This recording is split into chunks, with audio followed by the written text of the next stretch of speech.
ہاں جی، آپ علیہ الصلاۃ والسلام نے ارشاد فرمایا، حدیث مبارکہ کا مفہوم ہے کہ بدبختی کی 4 علامتیں ہیں، اگر چاروں علامتیں کسی میں پائی جاتی ہیں وہ بدبخت انسان ہے، اور اگر 1 ہے 2 ہے تو اس حساب سے بدبختی اس کے اندر ہے۔ تو پھر آپ نے اس کی وضاحت فرمایا پہلے نمبر پر آنکھوں کا خشک ہو جانا۔ کیا مطلب؟ کہ اللہ کے آگے اس کو کبھی رونا ہی نہ آئے،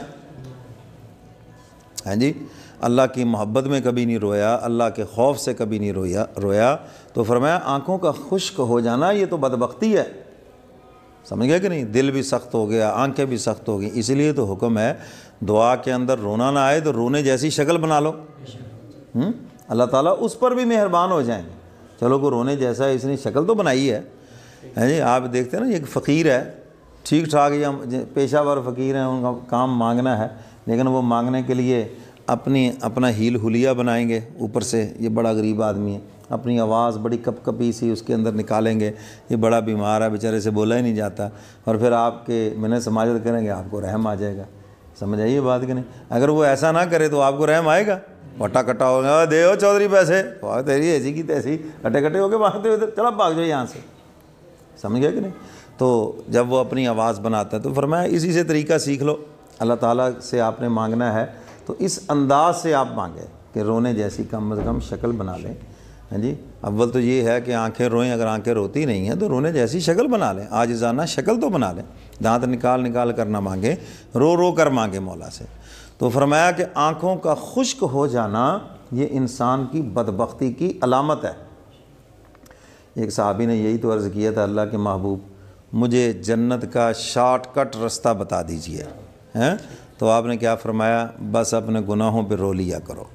سمجھ گیا کہ نہیں؟ حدیث مبارکہ میں آپ نے فرمایا گناہوں پہ رو لیا کرو، بھئی یہ شارٹ کٹ رستہ ہے، اور جس گناہ پہ تم رو پڑے حلف دے گے یقین دلاتا ہوں اللہ اس گناہ کی تمہیں سزا نہیں دیں گے۔ سمجھ گیا کہ نہیں؟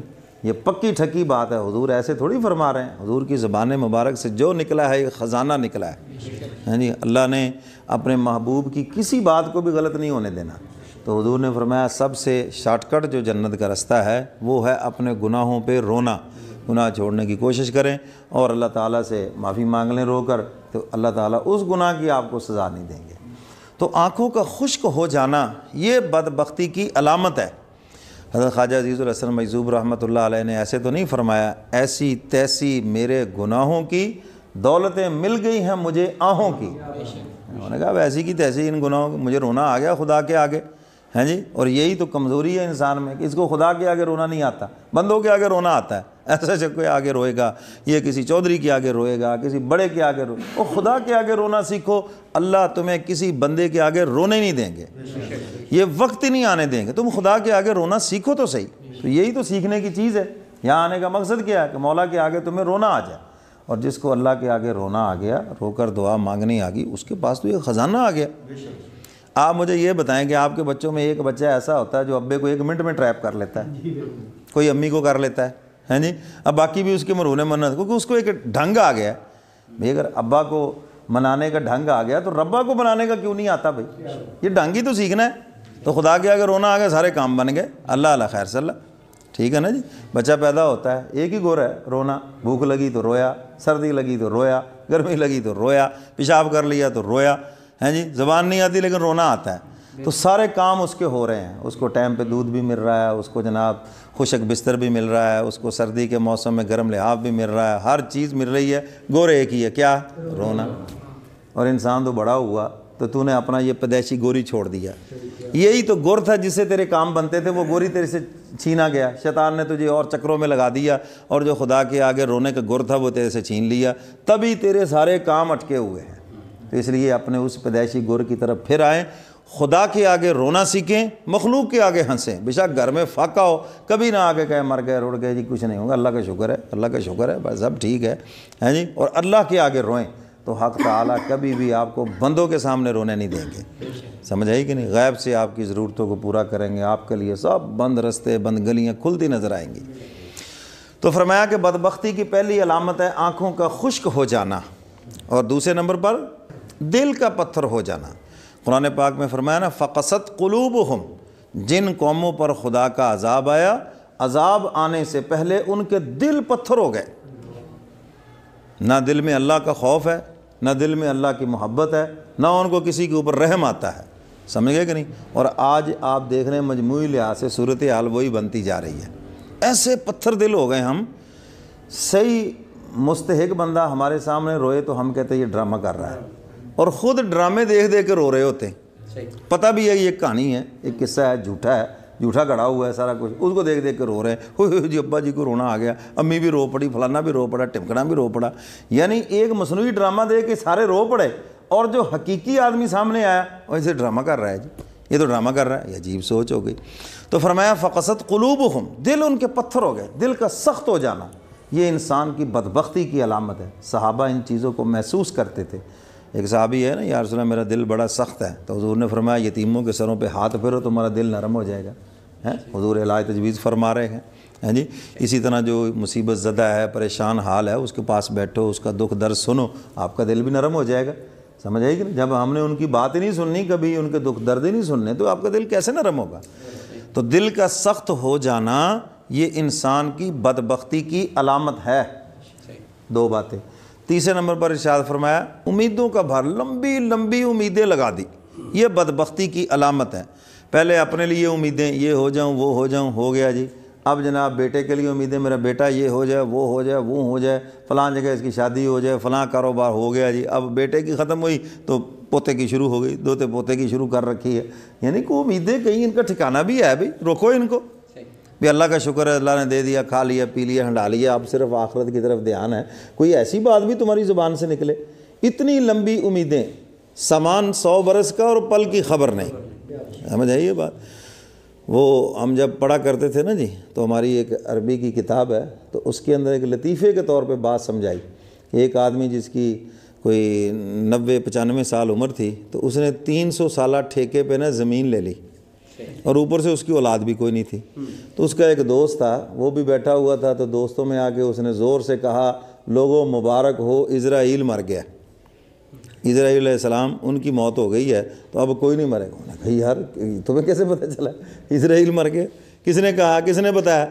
اس نے کہا یہ اسرائیل مرنے والی بات یہ جو ہمارا دوست ہے اس کی 90 سال عمر ہے اور 300 سالہ ٹھیکے کے اوپر اس نے زمین لے لی ہے۔ تو یہ اس بات کی علامت ہے کہ اسرائیل علیہ السلام دنیا سے چلے گئے، اب ان کا داخلہ یہاں دنیا میں بند ہو گیا، تو اس لیے ہمارے دوست نے اتنے لمبے عرصے کے لیے زمین لی ہے، اوپر سے اس کی کوئی اولاد، اس کا کوئی وارث بھی نہیں ہے جو پیچھے سے سنبھال لے۔ یہ ہے امیدوں کا لمبا ہونا۔ بوڑھے ہو گئے، امیدیں جوان ہیں ابھی تک، ویسے ہی جوان ہیں، تو بھائی جیسے جیسے عمر ڈر رہی ہے امیدیں ختم کرو، ہر چیز کی کوئی حد ہے، کوئی لمٹ ہے، بس اس کے بعد ختم کرو۔ اللہ نے رہنے کے لیے چھت دے دی، بس شکر الحمدللہ، جیسی ہے بس ٹھیک ہے جی۔ اب جناب پلان ہو رہا ہے یہ بڑی ہونی چاہیے، یوں ہونا چاہیے، فلاں ہونا چاہیے، ایسے ہو، بس کیا چھوڑو، جنت میں کیا لینا ہے؟ سونے چاندی کے محل آپ کے تیار ہیں، حور و غلمان اس میں سجے بیٹھے ہیں، آپ کا انتظار ہو رہا ہے، آپ کن چکروں میں پڑے ہوئے؟ چھت مل گئی بس شکر الحمدللہ، کرائے سے جان چھوٹی، اللہ اللہ خیر صلی اللہ، ہاں جی، سواری مل گئی، جیسی بھی مل گئی شکر الحمدللہ، جو موجود ہے مل گئی بس شکر الحمدللہ، کام چل رہا ہے، اللہ اللہ خیر، نہیں جی ایسی ہو، یہ ہو، فلاں ہو، فلاں او بھائی جنت کی سواریاں تمہارے لیے راستہ تیار کھڑی ہیں، بس آنکھ بند ہونے کی دیر ہے، جا کے سنبھالو اپنی وہ ساری چیزیں، ساری اپنی وراثت سنبھالو، ہیں جی۔ اور یہ انسان جنت کی مخلوق ہے اور اس نے واپس پھر جنت میں جانا ہے، تو جا کے اپنا وہ سنبھالو، تم یہاں کن بکھیڑوں میں پڑ گئے؟ تو عمر کے ساتھ ساتھ انسان کی امیدیں کم ہونی چاہیے، یہ اتنی لمبی لمبی جو پلان، لمبی لمبی امیدیں ہیں جی۔ بعض ایسے شیخ چلی ہوتے ہیں وہ لیٹے ہوئے بھی ملک کے وزیر اعظم بنے ہوئے ہوتے ہیں، ایسے خیالات میں بھی جیت سکتا ہوں جی، وہ فلانا۔ آج کل ویسے بھی الیکشن کا دور ہے، جس سے پوچھو کہتے میں جیتیا پہ جی، فلانے کے ساتھ الیکشن تھا، اس کے کاغذات مسترد ہوگا، میں ہی جیتا ہوں، اب میں نے جیتنا ہے۔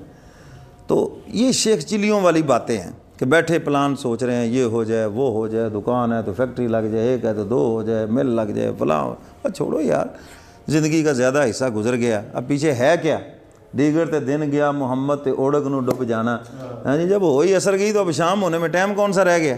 سمجھ آئی کہ نہیں؟ تو زندگی کا زیادہ حصہ گزر گیا ہے، تو اب جو باقی ہے اس کو آخرت کے لیے، اس کی تیاری کے لیے اس کو لگاؤ، ہیں جی، حلال کو اختیار کرو، حرام سے دور بھاگو، وہ کام کرو جو آخرت میں تمہارے کام آنے والے ہیں، تمہاری بخشش کا ذریعہ بننے والے ہیں، تو اس کے لیے تھوڑی سی محنت کر لو، بس پھر سونا ہی ہے عالم برزخ میں، قبر میں جا کر، اور پھر آخرت کی ہمیشہ ہمیشہ کی بہاریں۔ تو اس لیے اپنی امیدوں کو مختصر کرو، آپ علیہ الصلوۃ والسلام نے پتھر پھینکا، پھر ایک دور ایک قریب، فرمایا یہ جو دور میں نے پتھر پھینکا ہے یہ تمہاری امیدیں ہیں جو لمبی لمبی لگا رکھی، اور یہ جو قریب پھینکا یہ تمہاری موت ہے، موت تمہارے سر پہ کھڑی ہے اور امیدیں تمہاری ہر چیز کو کراس کیے ہوئے۔ تو اس لیے اپنی امیدوں کو چھوٹا کرو، امیدوں کا لمبا ہونا ہے جی یہ انسان کی بدبختی کی علامت ہے۔ نمبر 4 حرص، مال کی حرص۔ لوگ اور گناہوں سے توبہ کر لیتے ہیں لیکن حرص سے توبہ نہیں کرتے، حالانکہ یہ بھی گناہ کبیرہ ہے، یہ بھی گناہ کبیرہ ہے۔ بغیر توبہ کیے دنیا سے چلے گئے، سزا تو بھگتنی پڑے گی قیامت کے دن، آپ کبیرہ گناہوں میں مبتلا ہوئے۔ کافر کی زندگی ہے حرص اور ہوس کی، اور مسلمان کی زندگی ہے صبر اور شکر کی۔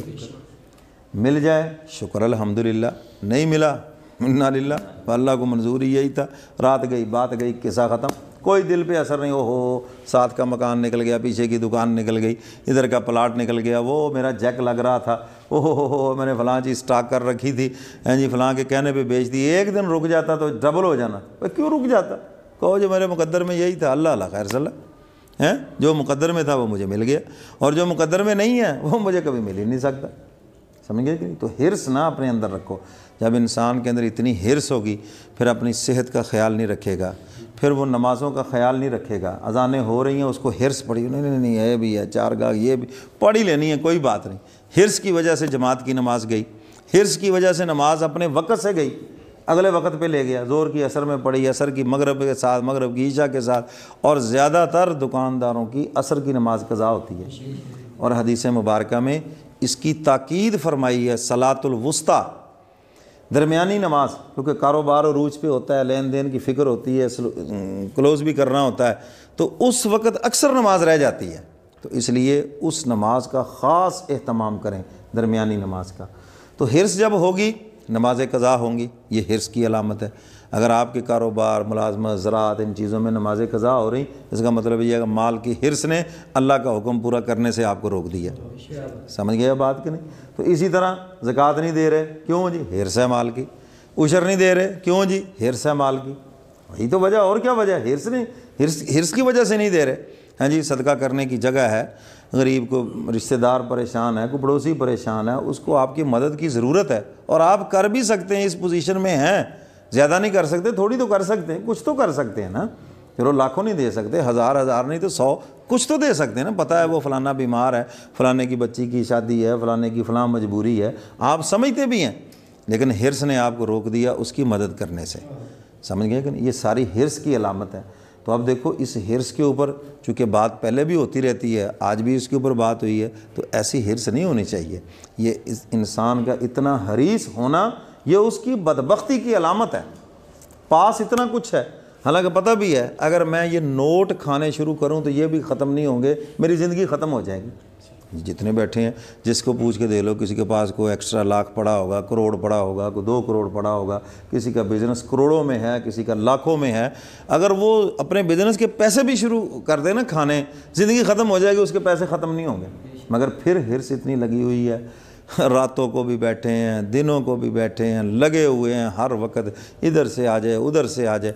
اور یہ تو ہے صرف وہ کیا کہتے ہیں کہ میں ان کی بات کر رہا ہوں کہ جن کو حلال سے بھی بہت زیادہ حرص ہے، وہ بھی غلط ہے، اور بعضے تو پھر حدیں پھلانگتے ہیں، وہ کہتے ہیں حرام کا بھی آئے، اکٹھا ہونا چاہیے، جمع ہونا چاہیے، یہ تو حرص سے بھی آگے نکل گئے۔ تو میں اس لیے میں نے عرض کیا کہ باقی گناہوں سے تو انسان توبہ کرتا ہے، لیکن یہ حرص جو گناہ کبیرہ ہے، اور یہ ہمیں دینداروں کو بھی بہت لگی ہوئی ہے، تو اس سے ہم توبہ بھی نہیں کرتے۔ تو میں نے اس کی جو زہری کچھ نشانیاں، علامتیں آپ کے سامنے رکھیں، اس کے علاوہ اور بھی ہیں، ہاں جی، اس وقت جو جتنی سامنے آئیں وہ آپ کے سامنے رکھ دیں، کہ اپنے اندر حرص نہیں رکھنی مال و دولت کی، حرص رکھنی ہے آخرت کی، حرص رکھنی ہے جنت کی، سمجھ آئی کہ نہیں؟ اللہ کی رضا کی اور اس کے محبوب کے اتباع کی، یہ حرص ہونی چاہیے، اور یہ حرص عبادت ہے، سمجھ آئی نا؟ لقد جاءکم رسول من انفسکم عزیز علیہ ما عنتم حریص، حرص کا لفظ یہ عربی کے اندر بھی ہے، حریص کس بات پر ہے؟ یہ سارے کے سارے ایمان لے آئے، یہ حرص جو ہے یہ تو عین عبادت ہے، کہ میں بھی جنت میں چلا جاؤں، میری اولاد بھی چلی جائے، میرے بچے بھی چلے جائیں، بیوی بھی چلی جائے، میرے بھائی بھی چلے جائیں، 200 باپ بھی چلے جائیں، میرے محلے والے بھی چلے جائیں، یہ حرص تو عین عبادت ہے، سمجھ آئی کہ نہیں؟ لیکن جو مال و دولت کی حرص ہے نا، یہ حرص اچھی نہیں ہے. یہ حلال کی بھی ہو تب بھی غلط ہے، اور حرام کی تو پھر غلط در غلط ہو گئی. تو اس لیے حدیث مبارکہ میں حکمن فرمایا اجملوا فی الطلب وتوکلوا علیہ، کہ رزق کو جو ہے باعزت طریقے سے حاصل کرو اور اللہ کی ذات پہ بھروسہ کرو.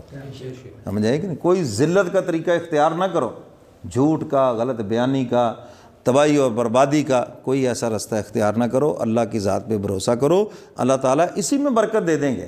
ہاں جی، اسی سے ہی اتنا نفع دے دیں گے. تو عزت کا رستہ اختیار کرو، ذلت کا نہ کرو. یہ سب ذلت کے رستے ہیں. ملاوٹ کرنا، بے ایمانی کرنا، دو نمبری کرنا، غلط بیانی کرنا، لوگوں کو دھوکہ دینا، یہ سارے کے سارے ذلت کے رستے ہیں. ایسا کوئی رستہ اختیار نہ کرو. ہمیں ہمارے نبی نے یہ حکم دیا ہے کہ عزت کا رستہ اختیار کرو، عزت سے، وقار سے. میں حضرات علماء کرام سے بھی اکثر یہ گزارش کیا کرتا ہوں، جہاں آپ امامت کرائیں، خطابت کرائیں، دین کی خدمت کریں، عزت اور وقار کے ساتھ کریں. قطعاً ذلت کا رستہ اختیار نہ کریں. کوئی اس سے جناب نہ اسلام اونچا ہوگا تو نہ ہی کوئی آپ کو ضرورت سے زیادہ وہاں پہ ثواب ملے گا. عزت کے طریقے سے کریں. اسلام ہر مسلمان کو عزت دیتا ہے، عالم کو بھی عزت دیتا ہے، حافظ قاری کو بھی عزت دیتا ہے. دنیا داروں کی چاپلوسی نہ کریں. سمجھ آئی کہ نہیں؟ دنیا دار تو چاہتے ہیں مولوی ایسا جو ہماری چاپلوسی کرے، ہاں جی، ہماری تعریفیں کرے، ہر وقت ہمارے پیچھے وہ بچوں کی طرح جناب بھوں بھوں کرتا پھرے، جی واہ جی واہ، اور سب بڑے. بالکل حضرت تھانوی رحمۃ اللہ علیہ فرماتے ہیں ان دنیا داروں کو استغنا کی چھری سے ذبح کر دو. فرمایا علماء کرام گھر میں بھوکے مر جاؤ مگر ان کو کبھی نہ کہو کہ ہمیں تمہارے تعاون کی ضرورت ہے، فلاں کی ضرورت ہے، ہمارے ساتھ تعاون کریں، فلاں کا. قطعاً ایسا نہ کرو. فرمایا اس کا نتیجہ یہ نکلے گا، لوگ پھر آپ سے نفرت کریں گے اور پھر آپ کی نہ محبت دل میں رہے گی اور نہ وہ آپ کی کوئی بات مانیں گے. اور حضرت نے اپنے خلفاء کو سب کو حکم دیا تھا، آپ کا جو مرید آپ کو غریب سمجھ کر آپ کی خدمت کرے، کبھی اس کی خدمت کو قبول نہ کرو. اس کے دل سے آپ کی عظمت نکل جائے گی، احترام نکل جائے گا. ہاں جی.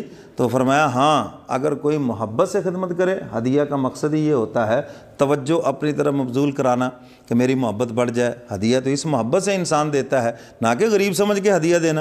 اچھا آپ اپنے بچے کو گفٹ لا کے دیتے ہیں تو یہ کہہ کے دیتے تو بڑا غریب ہے تیرے لیے گفٹ لایا ہوں. کبھی بیگم صاحبہ کو کہہ کے دیکھ لیں کہ میں ادھر گیا تھا، ایک سوٹ لیا، میں نے کہا جی بیگم صاحبہ بڑی غریب ہے تو میں نے کہا چلو اس کے لیے گفٹ لے جاؤں، تو پھر کیا اس کا وہ ہوگا رد عمل آگے. میرا خیال ہے طبیعت صاف ہو جائے گی آپ کی. تو اگر آپ کہیں کہ مجھے آپ سے بڑی محبت ہے، آپ کی یاد آئی تو میں نے کہا کچھ نہ کچھ ہیں آپ کے لیے یہاں سے گفٹ لے جاؤں گا. اچھا میری محبت میں آپ لے گئے، وہ ایسے پھولے گی پھر جناب ہیں، پھر وہ کوئی ناراضگی بھی ہوگی تو ختم ہو جائے گی. تو ہدیہ دیا جاتا ہے محبت بڑھانے کے لیے، تعلق بڑھانے کے لیے. سمجھ آئی کہ نہیں؟ بہت سے لوگ ہیں یہ آپ کے لیے ہدیہ ہے جی دعا کرنا جی. میں نے کہا یہ ہدیہ دیا ہے یا صدقہ دیا ہے؟ کیوں؟ یہ تو صدقہ ہوتا ہے جی ہمارے لیے دعا کر، دعا تو خود ہی ہو جائے گی. اسی کے ضمن میں یہ بھی عرض کر دوں کہ دعائیں کرانے کا آج کل بڑا یہ بھی ایک فیشن چل گیا ہے. ایسے ہی دعا کریں جی میرے لیے خصوصی دعاؤں میں یاد رکھنا.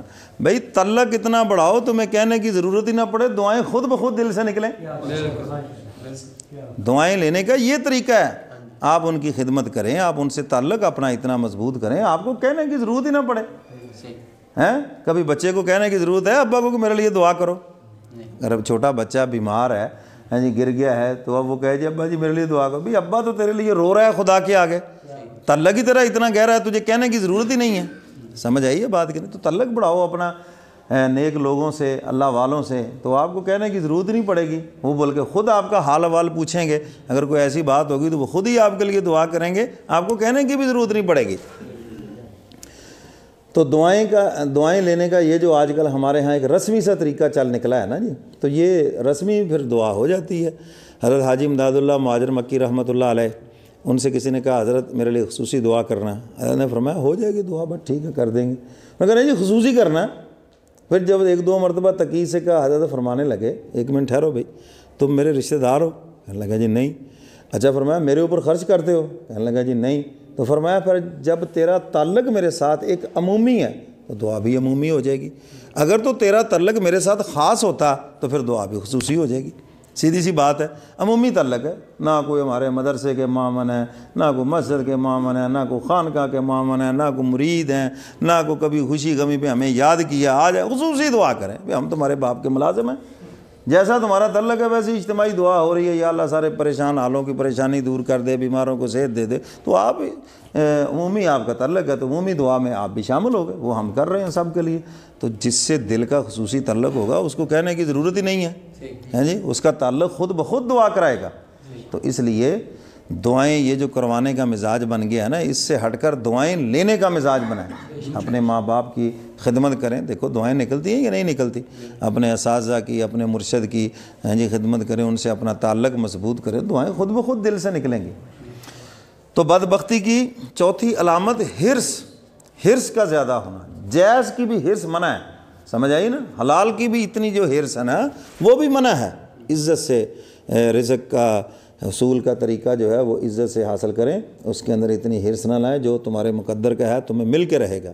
اور اگر حرص کے نتیجے میں حرام تک نکل گیا، اور انسان نکلتا ہے جب حرص زیادہ ہو جاتی ہے نا جی، حلال سے نکلتا پھر حرام کو بھی اختیار کرتا ہے، تو اس لیے حرص کو منع کیا گیا۔